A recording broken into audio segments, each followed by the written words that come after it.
Je vais vous parler avec calme d'un homme agité dans un temps agité qui s'appelait Martin Luther. En réalité, il ne s'appelait pas Martin Luther, il s'appelait Martin Luther.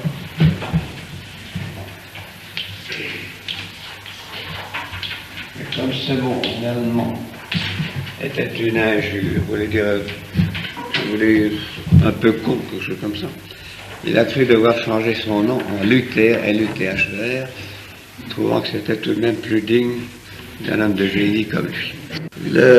Luther est né, comme je vous le dis, à une époque de terrible agitation. Il est né en 1483. Ce 15e siècle était un siècle épouvantable au cours duquel la féodalité, qui avait été une idée de génie et une idée heureuse, s'était retournée et était devenue pour l'humanité blanche une forme de torture. L'idée de la féodalité était en effet une idée noble. C'était l'idée du fort protégeant le faible, avec l'Église comme arbitre pour les cas où le fort abuserait de sa force. Mais au XVe siècle, l'Église n'était plus en état de se faire cet arbitrage et les grands féodaux se déchiraient entre eux comme des chiens. L'Église n'était plus en état de faire cet arbitrage parce que il y avait eu, à la fin du XIVe et au début du XVe siècle, l'époque du grand schisme, ce que nous risquons de revoir après la décision de la semaine dernière du Saint-Père.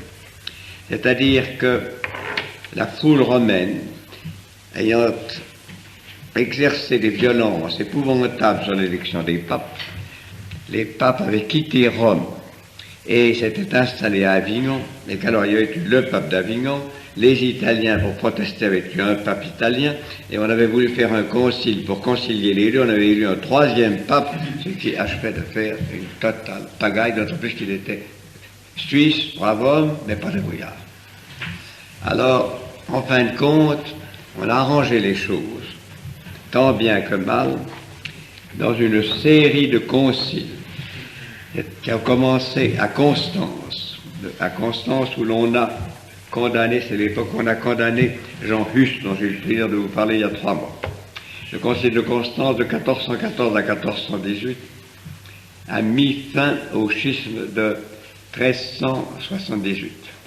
Mais ensuite, le concile s'est continué à Bâle, à Ferrare et à Florence, et ne s'est terminé que vers 42. Cette succession de conciles s'explique par l'opposition qui existait à l'intérieur de l'Église à cette époque-là, comme elle existe de nouveau maintenant, après que, pendant plusieurs siècles, le Concile de Trente y avait mis fin. En effet, au Concile de Bâle et au Concile de Constance, la majorité des théologiens présents avaient proclamé la supériorité du Concile sur le pape, et par conséquent, la nullité de tous les actes que le pape prendrait sans avoir recours à l'assentiment du Concile. C'était donc, vous le voyez, transformer l'Église en une république incohérente et multiple. Ceci avait diminué tellement le prestige des papes que dans toute la chrétienté, une horrible pagaille s'était répandue. La France, qui a le talent d'être aussi mal que possible quand elle n'est pas aussi bien que possible, avait donné l'exemple de du pire des ordres, grâce à la pragmatique sanction de Charles VII. La pragmatique sanction avait été signée par Charles VII en 1438. Son but premier était de le libérer de payer les taxes qu'il devait payer à l'Église. Il avait profité de la faiblesse de l'Église pour ne plus payer les taxes que par les précédents. Encore, il devait payer. Et pour remplacer l'autorité du pape, qui ne reconnaissait plus que sur le domaine du dogme, il avait décidé que les curés seraient élus par les fidèles, que les évêques seraient élus par les curés, que les archevêques seraient élus par les évêques, sous la sanction du roi, d'où il en résulta qu'il y eut plusieurs curés qui s'entre-dévoraient dans les paroisses, plusieurs évêques qui s'entre-mangeaient, qui s'entre-insultaient dans les évêchés, que les chanoines échangeaient des coups de bâton, les avec des coups de crosse et les achevaient avec des coups d'archicrosse, et que ainsi, d'un bout à l'autre du pays, régnait le désordre le plus parfait et une anarchie dans laquelle pouvaient se préparer, se manigancer tous les mauvais coups, et ce fut l'une des nombreuses raisons de la naissance plus tard de la révolte qu'on a appelée le protestantisme. Donc, vous le voyez qu'en France, c'était un complet désordre. En Allemagne, il n'y avait pas eu besoin d'une pragmatique sanction.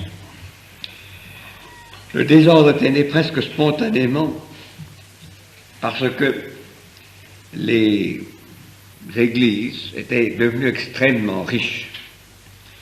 Cologne, Mayence, Trèves, tous ces grands évêchés et archevêchés de la région rénale étaient désormais des fromages extrêmement gras auxquels aspiraient les fils des grands seigneurs et des grands féodaux des autres régions allemandes ou des Habsbourg. Par conséquent, ce n'étaient pas des bons prêtres, ce n'étaient pas des saints prêtres qui recevaient ces prébendes et ces évêchés. C'étaient des gens puissants et qui devenaient ensuite gras, comme peuvent le devenir des Allemands, et mangeurs et buveurs et alourdis, incapables de gouverner quand ils en avaient le désir, mais capables encore de faire scandale.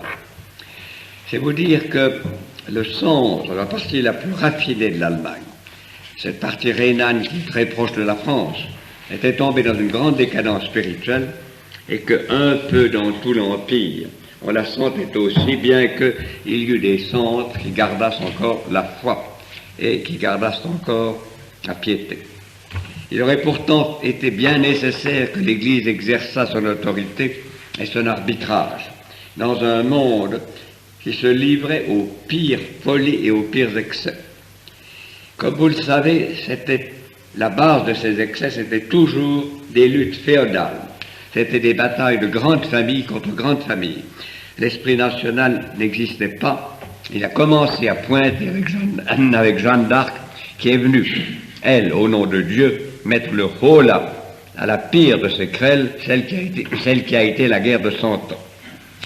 Car la guerre de 100 ans était une lutte absurde entre les Plantagenets, qui étaient des seigneurs français, rois d'Angleterre, et les Valois, héritiers des Capétiens, lesquels étaient d'autres seigneurs français, possesseurs légitimes, selon les règles de la tradition monarchique en France, du trône. Et donc, il n'y avait aucune raison d'engager cette guerre qui a ravagé, qui a détruit, qui a anéanti, presque on pourrait dire, sinon la civilisation française, du moins le bien-être des masses rurales, la sécurité des villes, et qui a massacré un nombre immense de gens en détruisant une part considérable de la richesse française. Parallèlement à cela, d'autres guerres semblables se livraient.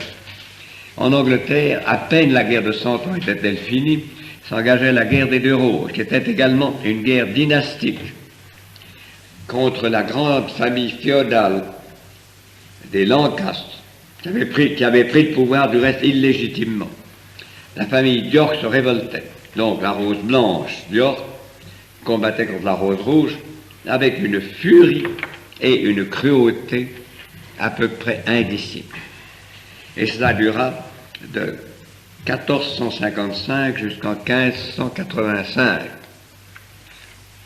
ravageant l'Angleterre et détruisant à peu près complètement la noblesse anglaise pour 50 ans. En Allemagne, sous le règne de Maximilien Ier, qui était un grand homme, charmant, beau, intelligent et très aimé de ses populations, car il avait à la fois beauté physique, charme intellectuel et une grande gentillesse. Mais Maximilien échoua dans presque toutes ses entreprises. Par exemple, il aurait voulu ramener la Suisse dans l'Empire, impossible. Les Suisses furent trop coriaces. Il aurait voulu créer un noyau solide, donner à l'Empire une constitution, avoir des impôts impériaux, un tribunal d'Empire, empêcher les guerres privées, il échoua. Il aurait voulu, ayant épousé la fille de Charles le Téméraire, faire rentrer dans l'Empire tout l'héritage de Charles le Téméraire. Là aussi, il échoua, car Louis XI réussit à garder une bonne partie, la partie la plus riche, c'est-à-dire la Bourgogne ducale, la Flandre et l'Artois, et la Flandre, une partie de la Flandre française. Donc, l'Allemagne était encore aux prises avec des guerres féodales, et ces guerres féodales n'étaient pas des guerres heureuses, il n'y avait pas de sentiment national, et pourtant il y avait déjà un sentiment ethnique, car c'est tout autre chose. Il n'y avait pas de popularité, il n'y avait pas de patriotisme national, mais il y avait déjà un sentiment qui unissait le peuple allemand, tous les gens employant la langue allemande, contre les gens du dehors. C'est dans cette atmosphère, vous le voyez, de violence, de ruine, de cruauté, d'abus de toutes sortes, que naquit ce petit garçon qui s'appelait Martin Luder, mais qui est devenu fameux comme Martin Luther. Si vous ouvrez une biographie, un dictionnaire connu, y compris le petit Larousse, qui est notre maître à tous, vous y verrez qu'il est né d'un père paysan. Eh bien, c'est faux. Son père n'était pas paysan du tout, son père était un mineur. À cette époque, l'Europe manquait de minerais, de fer et de cuivre, etc. Or, dans la Saxe où se trouve cette petite ville où il est né, auprès de cette petite ville, il y avait des minerais de cuivre. Et son père était un mineur de minerais de cuivre. Ces mines étaient assez faciles à travailler parce qu'elles étaient presque à fleur de terre. Et elles n'avaient pas un minerai très riche. Mais tout de même, c'était pas trop dur. On pouvait les travailler en employant que les ressources de l'époque, c'est-à-dire que la force était produite par des chevaux ou par des hommes, et qu'il n'y avait pas d'autres matériaux, et pour faire les galeries, et pour les maintenir, et pour les travailler, que des objets de bois avec très peu d'objets de fer. C'est vous dire que c'était un travail extrêmement dur, et que les populations qui se livraient à ce travail étaient des populations qui devaient être assez rugueuses et assez brutales. Le père de Luther était donc mineur. Le statut de ces mineurs était un statut spécial. Il n'était pas à la paye de grandes sociétés d'exploitation comme maintenant. Il n'y en avait pas. Les mineurs formaient de petites corporations qui exploitaient ensemble une mine en se partageant entre eux les bénéfices de la mine. Par conséquent, le père de Luther, si vous le voulez, était un copropriétaire de la mine, pas pour une part très considérable, mais tout de même pour une certaine part. C'est pour ça qu'on a pu dire qu'il était assez fortuné, mais il n'était pas tellement fortuné pour que ses 5 enfants puissent vraiment jouir, et sa femme puisse vraiment jouir d'un bien-être dans cette région de Saxe, qui est assez grasse de sol, mais qui est très dure de climat, et qui n'était pas à cette époque-là terriblement civilisée. Son père était donc mineur de cuivre, et sa mère était une femme de la région d'une famille un peu plus ancienne, un peu meilleure. Parmi les 5 enfants, Luther était l'aîné, et Luther apparaissait comme de beaucoup le plus intelligent. Par conséquent, le père décida de consacrer tout l'argent disponible à l'éducation de son fils, pour en faire un chef-d'œuvre, si on peut. Les familles pensent toujours que les enfants sont des chefs-d'œuvre, du moins un. Et également pour en faire un homme riche qui ramènerait de l'argent dans la famille et qui ferait monter la famille. Donc le petit gosse Martin, qui avait l'air vif, qui avait les yeux intelligents, fut celui pour lequel on fit les grosses dépenses dans une famille qui n'était pas très capable d'en faire beaucoup. Il faut imaginer quelque chose comme une éducation soignée de l'époque, mais très différente de ce que nous savons. Il fut d'abord élevé, le père ayant quitté la ville de Eisleben, où était né son fils, Eisleben, pour aller dans une autre ville voisine. Donc, Luther naît à Eisleben. Et ensuite, ils vont vivre à Mansfeld. Et c'est auprès de Mansfeld qu'étaient les mines de cuivre. L'enfant a d'abord été à l'école paroissiale. On leur apprenait à lire, à écrire, un peu de catéchisme et des choses de ce genre. Il travaillait assez bien, ainsi que certains éléments de latin.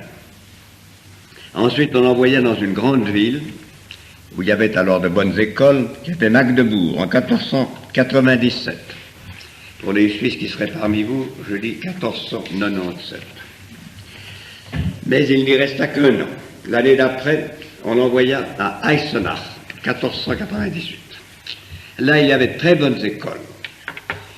Et ces écoles, pour recruter des garçons et pour trouver de l'argent, avaient une coutume qui était assez charmante. C'est que ceux de ces jeunes gens qui avaient une jolie voix, on les dressait à chanter dans les rues pour récolter de l'argent et pour faire des amis pour l'école. Le petit Luther chantait bien, il avait une voix juste, il avait le sens de la musique. Aussi fut-il, si l'on peut dire, adopté par une brave femme qu'il avait entendue et qui s'appelait Ursula Kolla. Cette femme le fit loger chez lui et lui rendit donc la vie beaucoup moins dure, en sorte que ces années de Erfurt, qui était à ce moment-là un grand centre d'éducation, furent des années beaucoup moins pénibles et beaucoup plus agréables, où il y eut un petit peu ce que l'on appellerait maintenant le bien-être bourgeois. Il est suivi alors à l'université d'Erfurt, qui était l'une des meilleures d'Allemagne. Il suivit alors des cours de droit. L'université d'Erfurt était peut-être la meilleure d'Allemagne, mais c'était tout de même une université qui était quelque peu en décadence sur la grande période du Moyen-Âge. Et en particulier, c'était une université où l'on avait adopté les théories du nominalisme que Guillaume de Ockham avait importé. Alors, vous qui êtes des jeunes gens distingués, intelligents, formés par des maîtres éminents, formés par des maîtres éminents. Bon, qu'est-ce que c'est que d'être nominaliste? Est-ce que vous le savez? Il y en a-t-il 1, 2, 3, 4 ou 0? Qu'est-ce qui c'est ça? Savez-vous ce que c'est que les universaux? Vous savez ce que c'est que les universaux? Bien. Eh bien, il y avait deux façons de considérer les universaux. Celle de saint Thomas d'Aquin, qui considérait que les universaux sont des réalités en elles-mêmes, des choses concrètes qui existent hors de l'esprit humain. Et les nominalistes, avec Guillaume d'Occam, qui considéraient que les universaux n'existaient que dans le cerveau humain et que par la pensée humaine. Que c'était donc, si vous voulez, la différence entre, grosso modo, parce que c'est pas tout à fait ça, mais enfin, je ne suis pas prêt ici pour vous faire un cours de philosophie, mais c'est grosso modo la différence entre les subjectivistes et les objectivistes. La théorie des nominalistes était une théorie subjectiviste, c'est-à-dire que tout le monde des idées théologiques n'étaient que des notions de l'esprit sans réalité extérieure à l'esprit. Vous voyez tout ce que ça pourrait comporter d'ambiguïté et de choses comme ça. Dans cette université, le petit Luther, qui commençait à être un homme vigoureux, intelligent, mais en somme moins intelligent qu'il n'était vif d'esprit, selon le désir de son père, devait étudier le droit.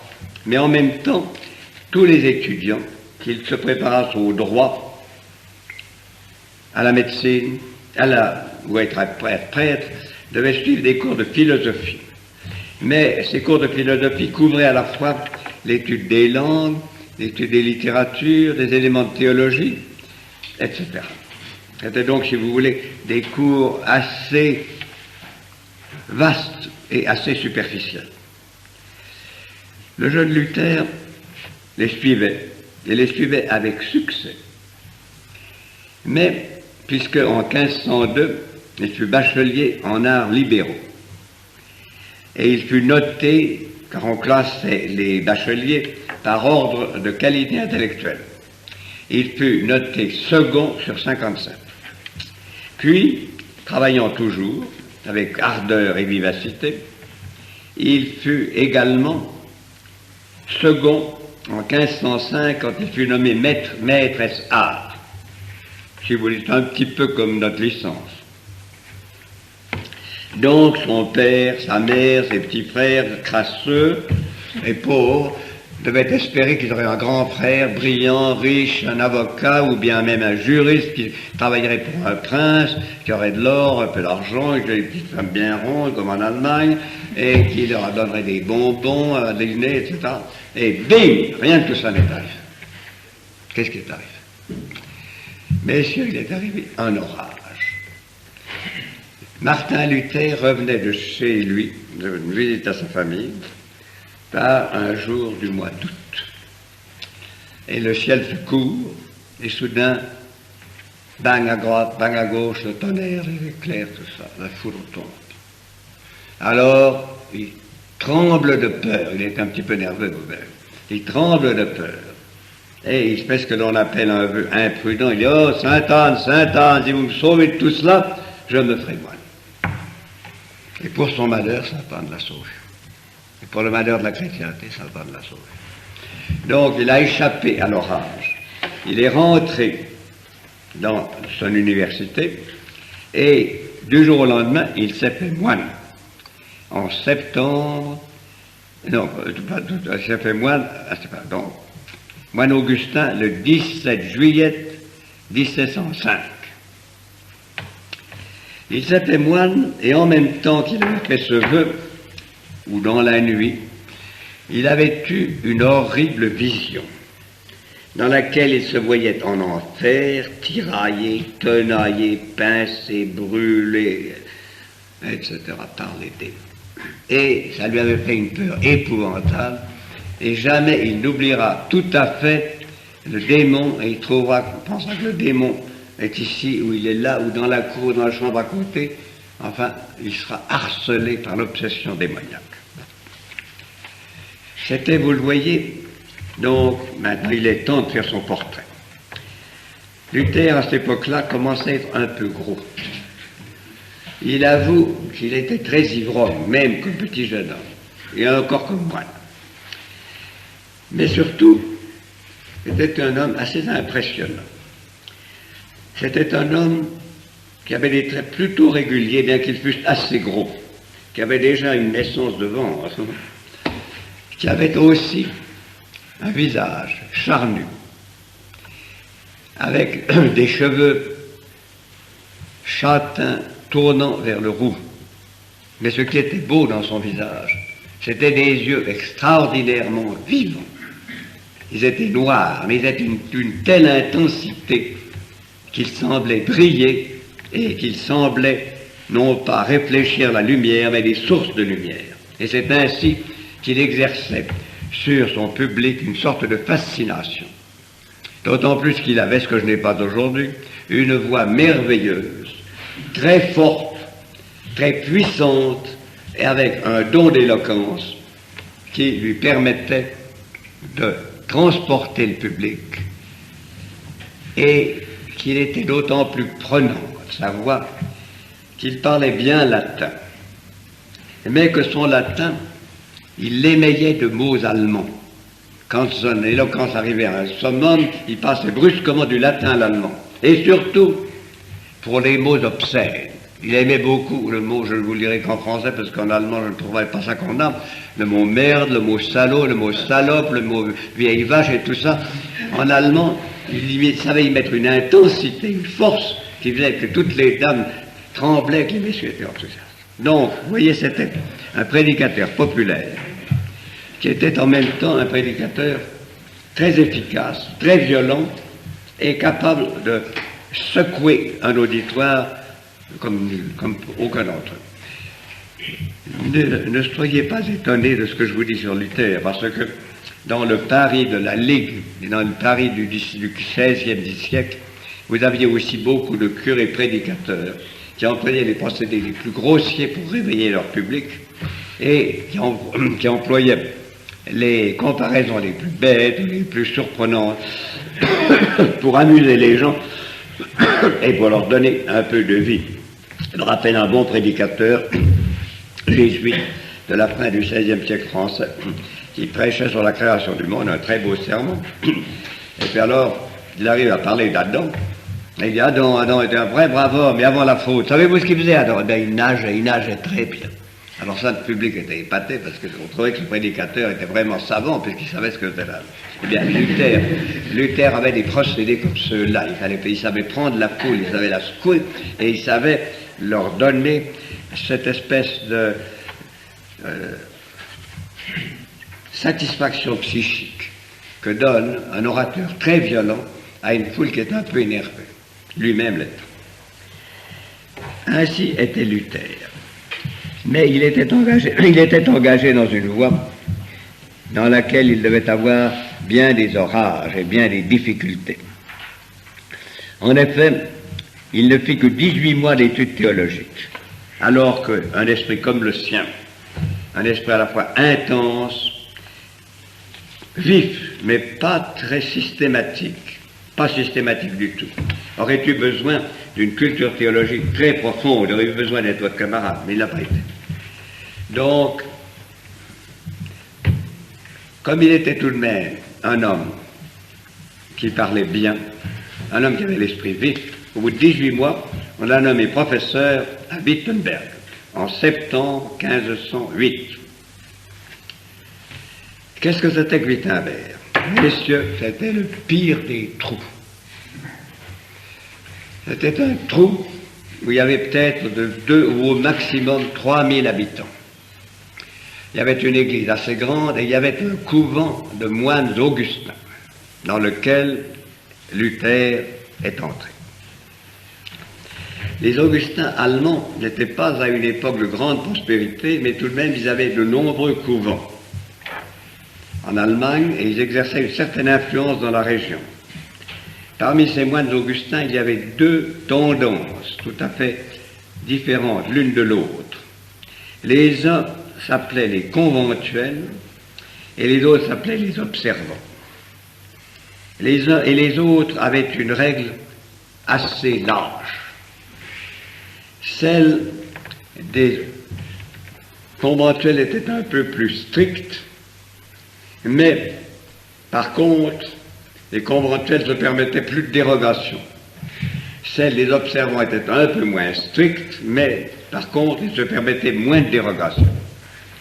Luther est d'abord entré chez les observants, lesquels vivaient couvent par couvent, séparés les uns des autres, tandis que les conventuels formaient des fédérations. Il fut professeur tout de suite, et il enseigna la Sainte Écriture. L'université,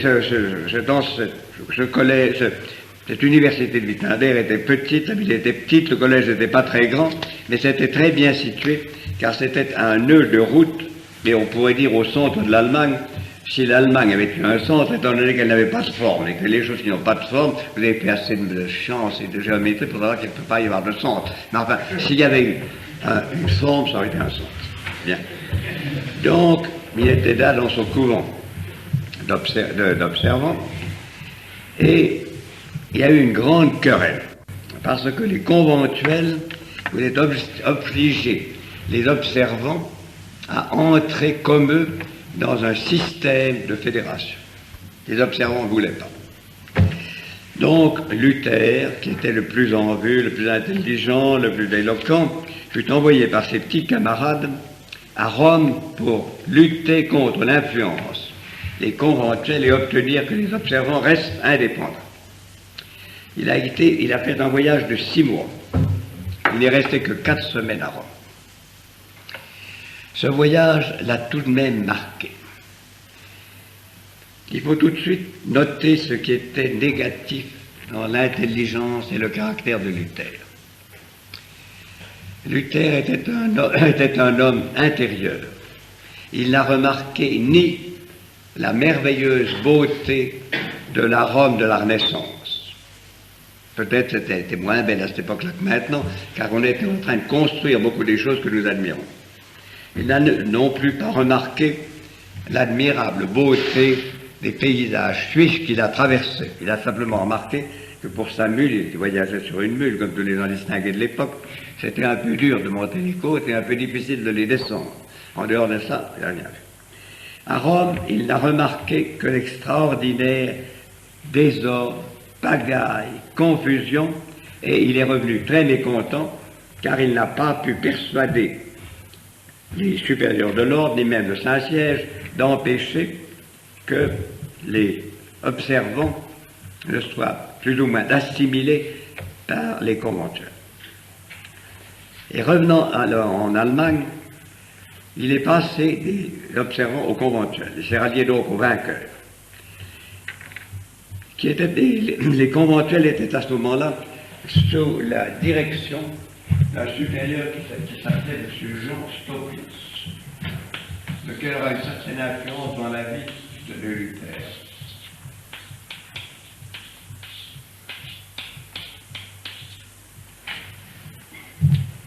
En effet, il l'a beaucoup poussé, il l'a beaucoup soutenu, il l'a beaucoup aidé. Et ces années qui suivent son retour à Rome ont été pour Luther des années d'un grand succès. Ce sont été des années pendant lesquelles sa prédication est devenue fameuse dans toute la région. On l'a invité à parler partout. Il était surmené. Il retourne à Wittenberg et il fut tout de suite fait professeur d'écriture sainte en 1511. En 1512, sous-prieur. En octobre 1512, docteur en théologie. Il ne savait pas, ça n'avait pas d'importance. En 1518, vicaire d'un district des moines augustins, c'est-à-dire inspecteur de 11 couvents. Lui-même a décrit sa vie à cette époque-là. Je vais vous lire ce qu'il dit de lui-même sur cette époque-là. J'aurais presque besoin de 2 secrétaires. C'était une lettre qu'il écrivait le 26 octobre 1516. J'aurais presque besoin de 2 secrétaires. Tout le jour durant, je ne suis guère occupé qu'à écrire des lettres. J'en viens me demander si je ne dis pas toujours les mêmes choses dans mes lettres. Puis, je suis prédicateur à la chapelle du couvent et lecteur au réfectoire. Tous les jours, on m'appelle à la chapelle pour y prêcher. Je suis régent des études, vicaire du district, c'est-à-dire 11 fois prieur, questeur des poissons à l'Aixco, c'est-à-dire que c'est lui qui achetait des poissons pour ce monastère, qui jeûnait souvent. Mandataire à Torgau, c'est-à-dire qu'il gérait les finances. Pour l'église paroissienne de Herzberg, lecteur de Saint-Paul. Je revois mes dictées, c'était les conférences qu'il faisait. Je revois mes dictées sur les psaumes. Ainsi, j'ai rarement le temps de réciter mes heures et de dire ma messe. À tout cela s'ajoutent les sollicitations de la chair, du monde et celles du démon. Vous le voyez donc, dès 1516, cette lettre le montre, il était dans un tourbillon d'excitation, de fatigue, de popularité et en même temps de dissipation spirituelle, puisque il ne pouvait plus se recueillir assez pour dire son bréviaire, ni pour dire sa messe. Pour le bréviaire, il avait essayé de tout dire bing le samedi, ce qui le rendait incapable de tout le bréviaire de la semaine, ce qui le rendait incapable de manger ni de boire pendant toute la semaine. Alors, puis ensuite, comme il y avait encore plus de travail, il a voulu faire tous les 15 jours. C'était, vous imaginez, encore beaucoup plus difficile. Et puis toutes les 3 semaines. Alors après ça, il a renoncé. Plus de bréviaire, plus de messe, puis tant pis. C'est fini. Ceci vous explique dans une certaine mesure son éloignement graduel de l'Église catholique dans son âme et dans son esprit. Luther, en effet, traversait une crise dont il faut parler dès maintenant, bien que ce soit seulement demain matin que je vous expliquerai sa révolte. Si vous connaissez un peu l'histoire de l'Église, vous devez savoir que les pères augustins avaient eu au XIe et XIIe siècle de grands théologiens qui avaient exploité et qui avaient utilisé et qui avaient développé ce que saint Augustin avait dit dans ses différents travaux et dans ses différents écrits. Dans l'ensemble, l'école des Augustins était une école pessimiste. Vous me demanderez qu'est-ce que ça veut dire, et je reconnaîtrai là votre jugement, car ce mot est stupide. Mais il faut que je vous l'explique. Ce mot veut dire ceci. C'est que les Augustins, d'après la théologie augustine, considéraient que même après le baptême, l'homme était voué à la concupiscence. Certainement, une fois baptisé, sa concupiscence n'était pas coupable dans le même sens qu'elle l'était avant le baptême, c'est-à-dire qu'on n'était pas nécessairement damné pour les tentations de concupiscence. Néanmoins, cela pouvait imner. Et Luther avait tellement le sentiment d'être damné très tôt qu'un jour à Eisenach, où on avait lu l'évangile sur le possédé, il a sauté de la stalle où il était, il s'est roulé par terre en criant « C'est pas moi, c'est pas moi, c'est pas moi !» Il a fait qu'on relève, qu'on le soutienne, qu'on lui tapote la vue, et qu'on lui dit « Non, c'est pas vous, c'est pas vous. » Donc, vous le voyez, il avait le sentiment d'être quelque chose, de vivre dans une angoisse perpétuelle. Et il avait fait cette chute-là une fois, mais il en a fait d'autres. C'était un état presque endémique, comprenez-vous, que cette constante obsession d'une prédestination funeste. Et puis quand il s'est mis à préparer ses cours, il est tombé sous l'influence du dernier de ces théologiens augustins qui s'appelait Pierre Lombard. Mais alors, je mets son nom ici.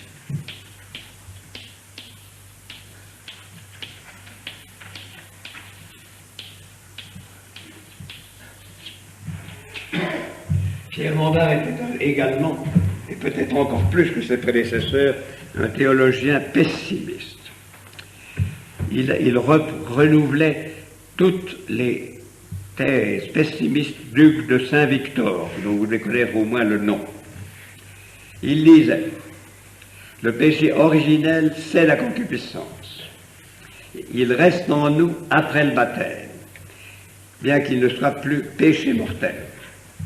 La loi a été abolie par l'Évangile, c'est la foi qui nous justifie. Les œuvres qui sont indispensables ne reçoivent leur valeur que par la foi. Voyez-vous, voilà la double position qui était celle des théologiens augustins et que Luther va simplifier en supprimant complètement la valeur des œuvres. Parce que pour les augustins, ce qui sauve, c'est la foi. Mais encore, la foi doit être confirmée, prouvée par les œuvres. Et qui ne reçoivent leur valeur que par la foi. Luther lisait donc Pierre Lombard régulièrement. Mais il lisait aussi beaucoup mon saint patron, Saint Bernard. Je vous avoue, mesdames, messieurs, parce que j'ai confiance en vous, que j'ai pour mon saint patron un respect infini. Mais si j'étais vulgaire, comme Luther, je dirais, je ne peux pas le blairer. Je l'admire, mais un jour, si j'ai le temps, je vous expliquerai pourquoi. Bien. Quoi qu'il en soit, Saint Bernard a dit. Saint Bernard a dit ceci. La concupiscence est un mal, et ce mal reste en nous après le baptême. Saint Bernard critiquait les œuvres.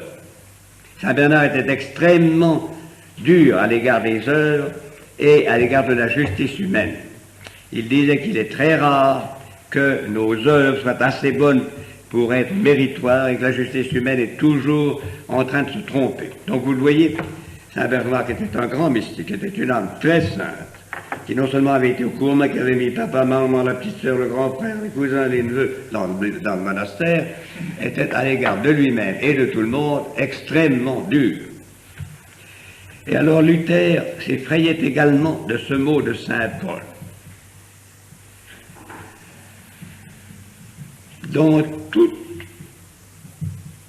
est enfermé le péché, afin que, par la foi en Jésus-Christ, ce qui avait été promis fut donné à celui qui croit.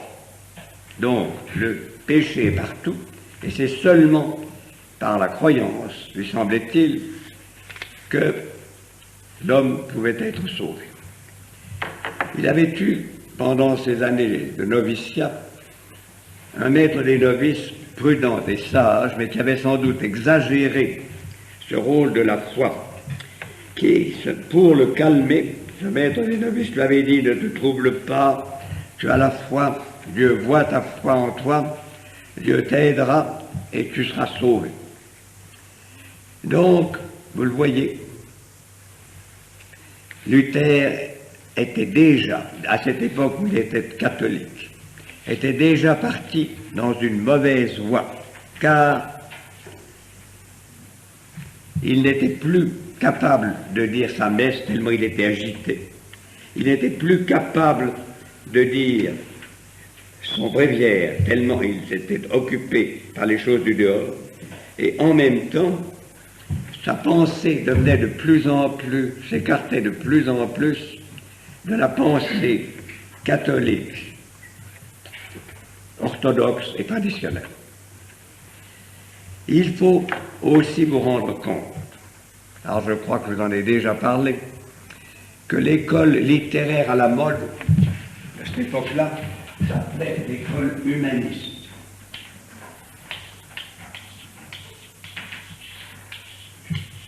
Et que le chef des humanistes, Erasme, était un écrivain latin qui était un écrivain admirable, qui écrivait uniquement latin. Mais Luther disait le latin aussi bien que l'allemand. Et que cet écrivain attaquait constamment l'Église, les traditions théologiques de l'Église et surtout l'attitude dogmatique de l'Église. Pour Erasme, tout ce qui était dogme n'était plus que des idées plus ou moins défendables, mais en tout cas qu'on ne pouvait pas imposer. Pour Erasme, chacun des sacrements, et en particulier l'Eucharistie, n'était plus que des symboles. Par conséquent, il y avait déjà, chez les beaux esprits, une tendance dans le sens de l'amoindrissement de la foi catholique, du relâchement dogmatique et une orientation vers le laisser-aller dans ces deux domaines. Erasme, lui, pourtant, avait un tempérament tout autre que Luther. C'était un petit homme, pas fort physiquement, très raffiné, qui n'aimait pas la foule, qui n'écrivait qu'en latin, et qui se sentait bien uniquement dans la cour des rois, et qui voulait rester en bon terme avec les papes, lesquels le félicitaient régulièrement de son latin. Et par conséquent, il ne voulait pas du tout de révolte, de grossièreté. Il voulait éviter une brutalité qui aurait pu dresser dans l'Église deux camps opposés l'un à l'autre et qui aurait pu ainsi amener une réaction. Donc vous le voyez, Erasme était partisan d'une évolution graduelle vers quelque chose qui aurait été comme un catholicisme dubitatif ou supplémentaire ou facultatif, qui aurait permis à ceux qui le voulaient d'interpréter les dogmes d'une façon stricte, à ceux qui ne le voulaient pas d'y voir des images élégantes, et en tout cas, rien de nécessaire, et de conserver la liturgie qu'il trouvait très très belle, les cérémonies qu'il aimait beaucoup, et la hiérarchie qui lui semblait indispensable, car il avait le plus grand mépris pour la foule et pour le peuple, y compris Luther. C'est dans tout de même cette atmosphère-là facilitait, comprenez-vous, cette atmosphère-là rendait beaucoup plus aisé pour une âme torturée comme Luther et pour une intelligence qui était à la fois violente et pas absolument formée. Donc, pour tout cela, Luther était beaucoup plus tenté, devait beaucoup moins sentir les limites jusqu'où il pouvait aller que nous le sentons maintenant. Du reste, dites-vous bien que si Luther est pour nous un grand hérésiarque, il ne l'a jamais été pour lui. Luther ne s'est jamais mis dans sa cellule en se disant « je serai le grand hérésiarque ». Luther a commencé et Luther a continué très longtemps. Après un certain temps, ça a été différent. À l'époque dont je vous parle, la psychologie de Luther était celle-ci.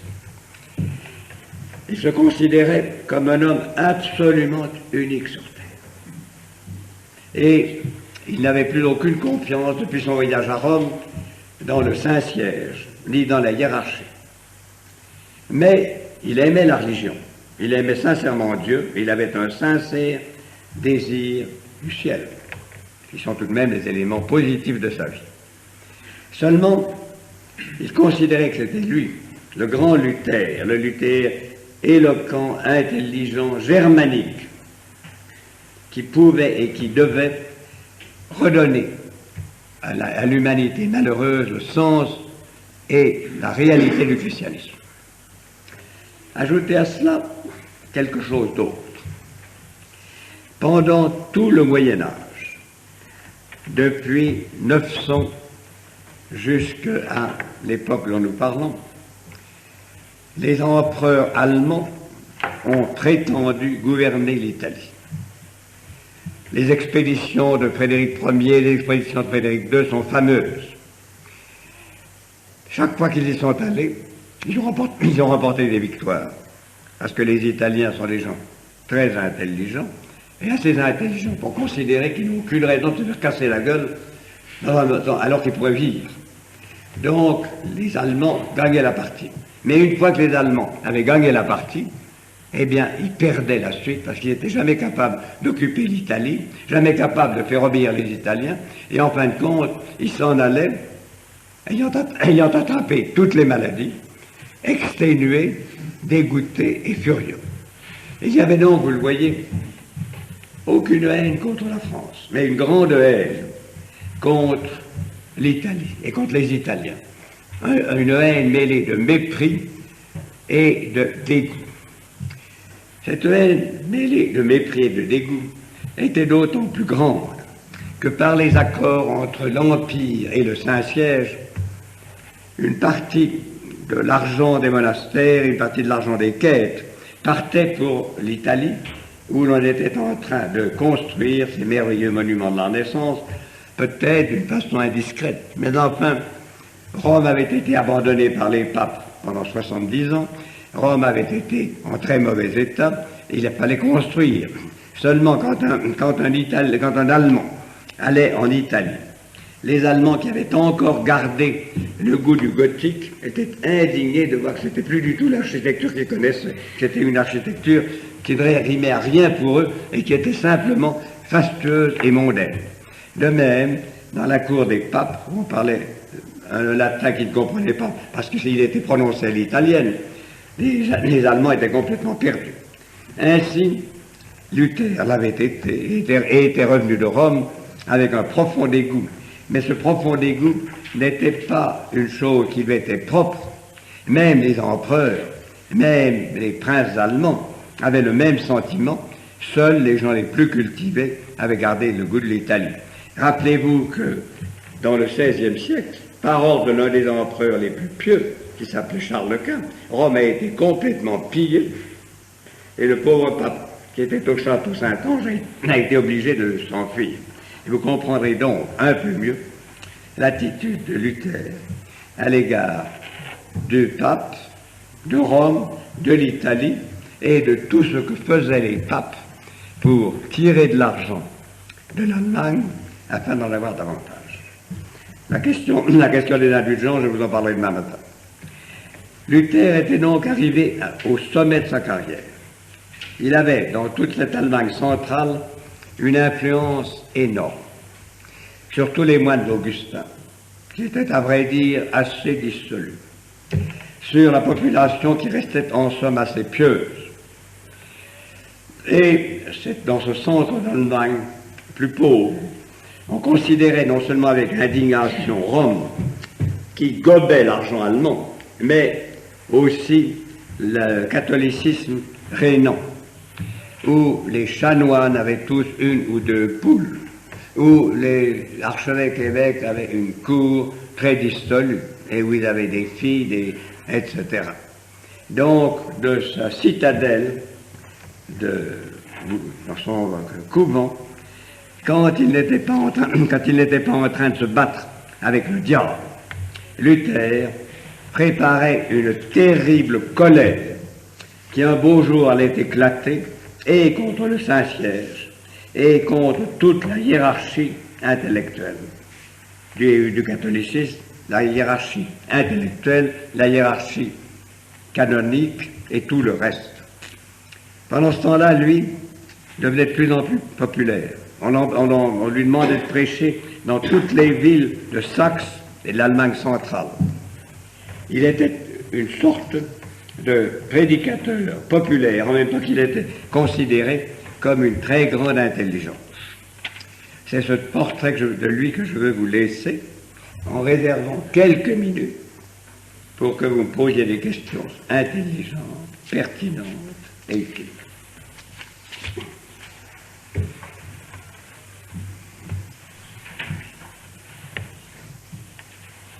Pas tous en même temps, mais apparemment.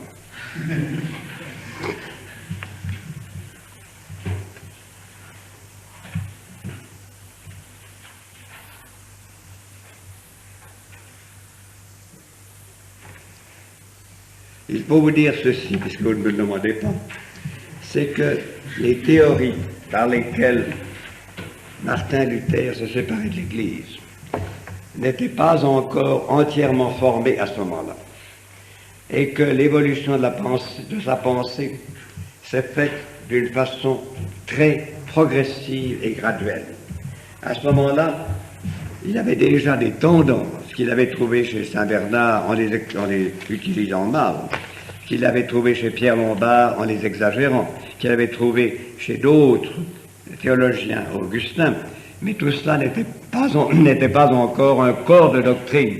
Tout cela n'était pas devenu dans son esprit une formule, tout cela était simplement une orientation, et tout cela était des habitudes de pensée.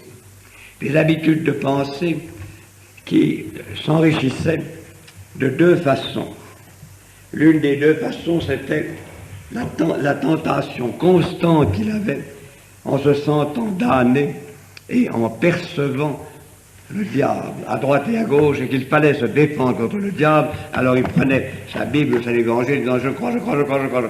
C'était donc l'une des façons dont pénétrait de plus en plus en lui cette croyance que la foi seule sauve. L'autre procédé qui l'amenait à se former, c'est le procédé par lequel tous les orateurs, quels qu'ils soient, mais lui en particulier, qui avait une vraie éloquence et qui avait une belle voix, tous les orateurs en particulier recommencent les mêmes sermons. Vous verrez quand vous ferez des sermons. Et à mesure qu'ils les recommencent, cherchent de plus en plus la formule heureuse, la formule concise, la formule qui donne à la pensée son tour à la fois le plus frappant et le plus exact. Et dans ces conditions-là, les théories qu'il avait sur la foi, les théories qu'il avait sur l'inutilité des sacrements, les théories qui naissaient en lui de plus en plus en ce qui concernait l'Eucharistie et la messe, qu'il n'exprimait pas encore avec la grossièreté qu'il a mise plus tard, mais qu'il sentait déjà. À cette époque-là, il se contentait seulement d'insulter ses anciens amis, les moines de l'autre section, en disant qu'ils étaient des porcs, des chevaux, des animaux, des brutes, des vaches, et tout le reste, des oiseaux de toutes sortes, la pluie, charognards, tout ce que vous voulez, parce qu'ils n'étaient pas ralliés à sa section, à lui. Mais il n'attaquait pas encore le pape, il n'attaquait pas encore les évêques, il n'attaquait même pas encore d'une façon nette la messe. Les choses sont venues d'une façon très graduelle et ils se sont ainsi imposés à son esprit sans qu'il y ait eu le moment tragique et net où il se soit dit « Maintenant, je suis un hérésiarque ». Non, ça ne s'est pas du tout passé comme ça. Et puisque vous êtes nourris spirituellement, je vais vous quitter en vous disant à demain matin, souhaitez-moi une meilleure once que je peux faire.